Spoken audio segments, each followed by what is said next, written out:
Welcome to Hidayat Ki Stories, where we find light. Let us explore life lesson inspiration together. ہدایت زندگی کی راہ ہے جو روشنی کر دیتی ہے. السلام علیکم دوستو، ننند اور بھابھی کی لڑائی آپ لوگوں نے ہمیشہ دیکھی ہے، سنی ہے۔ چلیے آج ہم آپ کو اور اچھے سے سمجھاتے ہیں اور بتاتے ہیں۔ بارش کی ہلکی ہلکی بوندیں صحن کی مٹی پر گر رہی تھی اور گھر کے اندر عجیب سی خاموشی پھیلی ہوئی تھی۔ یہ وہی گھر تھا جہاں کبھی ہنسی کی آوازیں دیواروں سے ٹکرا کر واپس آیا کرتی تھی، مگر آج کمرے میں خاموشی کا مزاج رہ گیا۔ اس گھر میں عائشہ اپنی شادی کے بعد دل میں ہزاروں خواب لے کر آئی تھی۔ اس نے سوچا تھا کہ سسرال اس کے لیے ایک نیا گھر ہوگا، لیکن نئی محبتیں ہوں گی اور نئے رشتے اس کی زندگی کو خوبصورت بنا دیں گے۔ اس کا شوہر احمد بہت نرم دل اور محبت کرنے والا انسان تھا، لیکن گھر میں ایک رشتہ ایسا تھا جس کے ساتھ اس کی کبھی پوری طرح بن نہ سکی، اور وہ تھی احمد کی چھوٹی بہن مریم۔ مریم اپنے بھائی سے بے حد محبت کرتی تھی۔ بچپن سے لے کر جوانی تک احمد ہی اس کی ہر خوشی اور ہر غم کا ساتھی تھا۔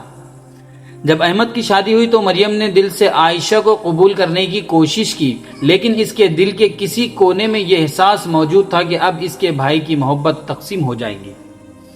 شروع میں عائشہ اور مریم کے درمیان تعلقات اچھے تھے۔ دونوں ایک ساتھ کھانا بناتے، بازار جاتی اور رات کو دیر تک باتیں کیا کرتے، مگر وقت کے ساتھ ساتھ چھوٹی چھوٹی باتوں نے غلط فہمیوں کی شکل اختیار کر لی۔ ایک دن مریم نے دیکھا کہ احمد دفتر سے آتے ہی سیدھا عائشہ کے کمرے میں چلا گیا اور اس کے لیے پسندیدہ مٹھائی بھی لایا تھا۔ مریم کے دل میں ہلکی سی چبھن ہوئی، پہلے بھائی میرے لیے بھی کچھ نہ کچھ ضرور لاتے تھے، اس نے دل میں سوچا۔ اس دن کے بعد مریم کی باتوں میں انجانے میں تلخی آنے لگی۔ بھابھی آپ نے دال میں نمک کچھ زیادہ نہیں ڈال دیا؟ بھابھی آپ کو امی کی پسند کا بھی خیال رکھنا چاہیے۔ بھابھی ہمارے گھر میں یہ طریقہ نہیں ہے۔ عائشہ ہر بات خاموشی سے سن لیتی، مگر آہستہ آہستہ اس کے دل میں بھی بوجھ بڑھنے لگا تھا۔ ایک دن ناشتے کی میز پر مریم نے کہا، بھابھی آپ کو گھر کے کاموں میں ابھی بہت کچھ سیکھنے کی ضرورت ہے۔ عائشہ نے مسکرا کر جواب دیا، میں کوشش کر رہی ہوں مریم، وقت کے ساتھ سب سیکھ جاؤں گی انشاءاللہ۔ مریم نے ایک دم بے پرواہی سے کہا، کوشش سے کیا ہوتا ہے، گھر سنبھالنے کے لیے قابلیت بھی چاہیے۔ یہ الفاظ عائشہ کے دل میں تیر کی طرح لگے، مگر اس نے خاموشی رہنے کی بہتر کو سمجھا، یعنی خاموش رہنا بہتر سمجھا۔ چند دن بعد عائشہ کی والدہ بیمار ہو گئی اور وہ ان کی عیادت کے لیے اپنے میکے چلی گئی۔ واپس پر اسے محسوس ہوا کہ مریم اس سے پہلے سے زیادہ دور ہو چکی ہے۔ ایک شام عائشہ نے مریم کے لیے اس کی پسندیدہ چائے بنائی اور اس کے کمرے میں لے گئی۔ مریم، تمہاری پسند کی الائچی والی چائے بنائی ہے۔ مریم نے بغیر اس کی طرف دیکھے کہا، شکریہ، مجھے ضرورت نہیں۔ عائشہ خاموشی سے واپس آ گئی۔ رات کو احمد نے عائشہ کے چہرے پر اداسی دیکھی۔ کیا ہوا عائشہ؟ عائشہ نے مسکرا کر کہا، کچھ نہیں، مگر آنکھوں کی نمی اس کے جھوٹ کو ظاہر کر رہی تھی۔ احمد نے کہا، تم اور مریم دونوں میرے لیے بہت اہم ہو، میں نہیں چاہتا کہ تم دونوں کے درمیان دوریاں آئے۔ عائشہ نے صرف اتنا کہا، میں نے کبھی دوری نہیں چاہی احمد۔ دوسری طرف مریم بھی اپنے کمرے میں بیٹھی رو رہی تھی۔ اس کی ماں نے پوچھا، کیا ہوا بیٹا؟ مریم نے دھیرے سے کہا، امی، بھائی اب پہلے جیسے نہیں رہے۔ ماں نے محبت سے اس کے سر پر ہاتھ رکھا اور کہا، بیٹا شادی کے بعد رشتے بدلتے نہیں، صرف ان کی ذمہ داریاں بڑھ جاتی ہیں۔ مریم خاموش رہی، کیونکہ اس کے دل میں یہ بات اتر نہیں رہی تھی کہ اس کا بھائی اس سے دور ہو گیا۔ پھر ایک دن وہ ہوا جس نے دونوں کے درمیان فاصلے اور بڑھا دیے۔ گھر میں ایک تقریب تھی۔ مہمانوں کے سامنے مریم نے کہا، بھابھی دیکھو میری بات آپ لوگ غور سے سنیے، میں بہت اچھے سے آپ کو سمجھا رہا ہوں۔ بھابھی کو ابھی تک ہمارے خاندان کے طریقے سمجھ میں نہیں آئے۔ یہ مریم نے بھابھی کو کہا پورے مہمانوں کے سامنے یہ بات سن کر عائشہ کی آنکھوں میں آنسو آ گئے۔ اس نے پہلی بار جواب دیا، میں کوشش کر رہی ہوں، لیکن اگر ہر بات پر تنقید ہو تو انسان سیکھنے سے پہلے ہی تھک جاتا ہے۔ مریم نے غصے سے کہا، میں سچ کہہ رہی ہوں، تو یہ کیا غلط ہے؟ سچ اور بے عزتی میں فرق ہوتا ہے مریم۔ گھر کا ماحول اچانک بگڑ گیا۔ اس رات دونوں نے ایک دوسرے سے بات نہیں کی۔ دن گزرتے گئے اور خاموشی بڑھتی گئی۔ احمد دونوں کے درمیان پھنسا ہوا تھا۔ ایک طرف اس کی بہن تھی جس کے ساتھ اس نے بچپن گزارا تھا، اور دوسری طرف اس کی بیوی تھی جو اس کی زندگی کا حصہ بن چکی تھی۔ ایک دن احمد نے مریم سے کہا، تم عائشہ کو سمجھنے کی کوشش کیوں نہیں کرتی؟ مریم نے ناراضی سے کہا، آپ ہمیشہ بھابھی کا ساتھ دیتے ہیں؟ میں کس کا ساتھ نہیں دیتا، میں صرف گھر میں سکون چاہتا ہوں۔ مریم کی آنکھوں میں آنسو آ گئے۔ آپ بدل گئے بھائی۔ احمد خاموش ہو گیا، کیونکہ احمد کو دونوں طرف سنبھالنا تھا۔ اس لیے احمد نے کہا، کیونکہ اس کے پاس ایک الزام کا کوئی جواب نہیں تھا۔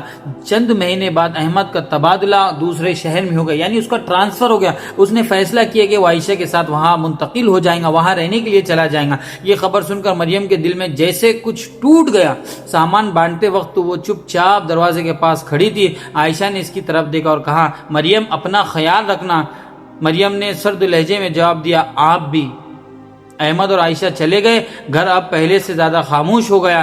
رات کے کھانے کی میز پر ایک کرسی کھالی رہتی اور مریم بے اختیار اس طرف دیکھنے لگتی۔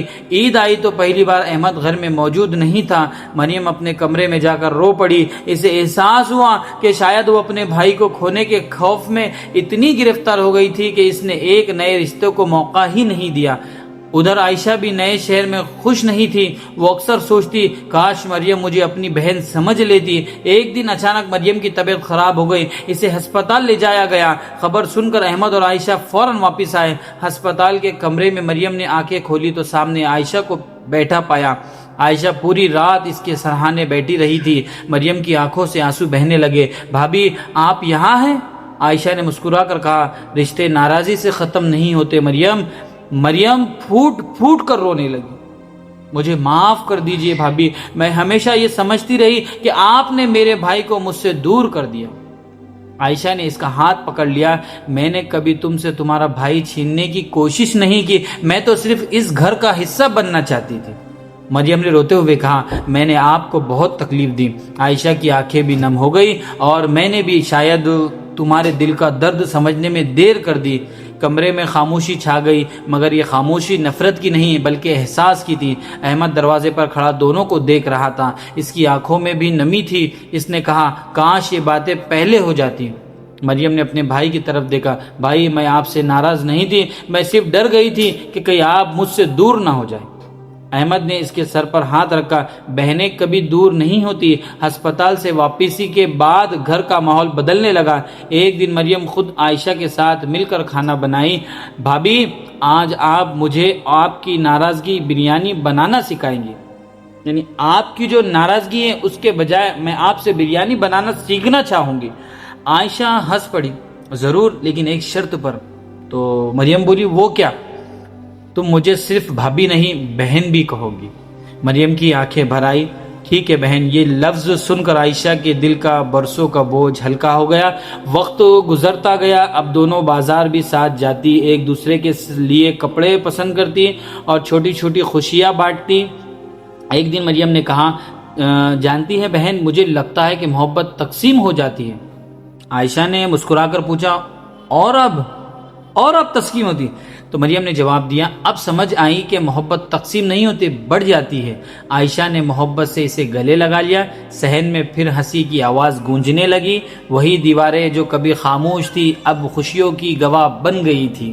مریم نے سیکھ لیا تھا کہ بھائی کی زندگی میں بیوی کے آنے سے بہن کی جگہ کم نہیں ہوتی، اور عائشہ نے بھی جان لیا تھا کہ ہر تلخ روے کے پیچھے کبھی کبھی محبت کھونے کا خوف چھپا ہوتا ہے۔ زندگی میں بہت سے رشتے خون سے بنتے ہیں اور بہت سے محبت سے بنتے ہیں۔ خون کے رشتے انسان کو خاندان دیتے ہیں، لیکن محبت کے رشتے انسان کو سکون دیتے ہیں۔ ننند اور بھابھی کا رشتہ بھی ایسا ہی ہوتا ہے۔ اگر اس میں انا شامل ہو جائے تو ایک ہی گھر میں رہنے والے اجنبی بن جاتے ہیں، اور اگر اس میں محبت شامل ہو جائے تو دو عورتیں ایک دوسرے کی طاقت بن جاتی ہیں۔ کئی سال بعد جب مریم کی اپنی شادی ہوئی تو رخصتی کے وقت وہ عائشہ سے لپٹ کر بہت روئی۔ بہن، اب مجھ سے سمجھ میں آیا کہ ایک نئے گھر میں قدم رکھنا کتنا مشکل ہوتا ہے۔ عائشہ نے آنسو صاف کرتے ہوئے کہا، اور مجھے یقین ہے کہ تم اپنی ننند کے لیے وہی کروں گی جو تم اپنے لیے چاہتی تھی۔ مریم نے سر ہلا دیا، میں کبھی کسی کو وہ درد محسوس نہیں ہونے دوں گی جو میں نے آپ کو دیا تھا۔ رخصتی کے وقت عائشہ نے اسے گلے لگا کر کہا، خوش رہنا اور یاد رکھنا کہ یہ گھر ہمیشہ تمہارا ہے اور تمہارا ہی رہے گا۔ گاڑی آہستہ آہستہ دور چلی گئی۔ عائشہ دروازے پر کھڑی اسے دیکھتی رہی۔ احمد اس کے پاس آ کر بولا، آج تم واقعی صرف میری بیوی نہیں، میری بہن کو بھی بہن بن کر میرے دل میں ایک جگہ بنا لی۔ عائشہ مسکرا دی مگر اس کی آنکھوں میں بھی آنسو تھے. یہ آنسو غم کے نہیں، ایک رشتے کے بچ جانے کے، یعنی ایک رشتے میں جو محبت جب پیدا ہو جاتی نا تو اس کے جانے کے بعد جو دکھ ہوتا نا اس کے وہ آنسو تھے. کیونکہ بعض اوقات محبت جیتنے کے لیے دلیل نہیں، صرف ایک نرم دل اور معاف کرنے والا ہاتھ چاہتی ہے. میں اللہ سے دعا کرتا ہوں کہ ایسی ہی ننند اور بھابھی کی جو محبت ہے یہ ہر گھر میں پیدا ہوتی رہے، سب ایک دوسرے کو سمجھ کر لے کے چلے. ہمارا یہ کہانی کا مقصد یہی تھا کہ آپ آپس میں محبت کریں، اور ہمارے اگر بولنے میں کوئی غلطی ہو جائے تو اس کے لیے ہم معافی چاہیں گے. چلیے السلام علیکم ورحمۃ اللہ وبرکاتہ.